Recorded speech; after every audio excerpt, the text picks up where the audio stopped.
Hello mga ka-busy mind. So, paano ba mag-wiring ng bolt-on type na circuit breaker na isang main breaker at saka dalawang branch na breaker. So, madalas itong ginagamit ang tatlong breaker na ito sa mga maliit na bahay na may isang main breaker at saka dalawang branch. So, yung dalawang branch na circuit breaker, ito yung ginagamit para sa ilaw.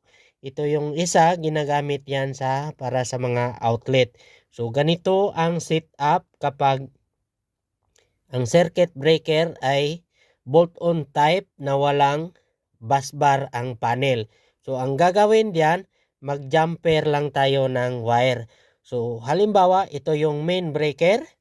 So, ang main breaker, yan ang lagyan natin ng supply galing sa main entrance or service entrance na wire. Papasok yan sa main breaker. So galing sa ating main breaker sa load side, diretso yan, mag-jumper tayo ng wire papunta sa line side sa bawat branch circuit breaker natin sa ilaw at saka outlet.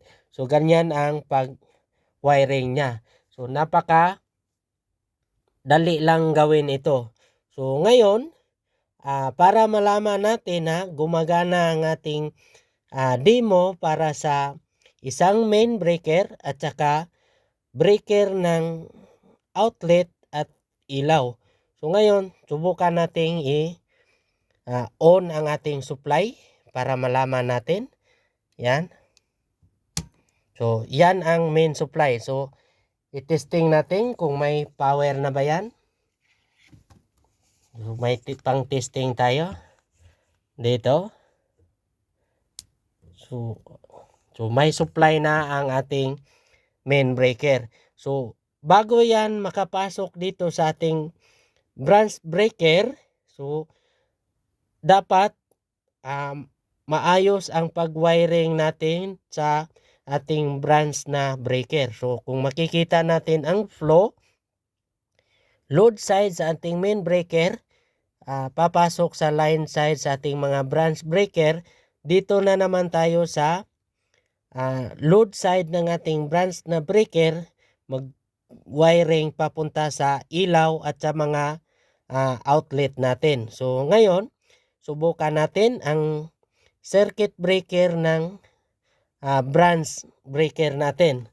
So yung isa, testing natin kung may supply ba ito. Yan. So yung isa naman. So ganyan ang pagpagana ng circuit breaker na may dalawang branches at saka isang main breaker. Okay? Kung may ideya din kayo sa electrical, paki-share naman sa comment section. Okay? Bye-bye mga kabisi mind.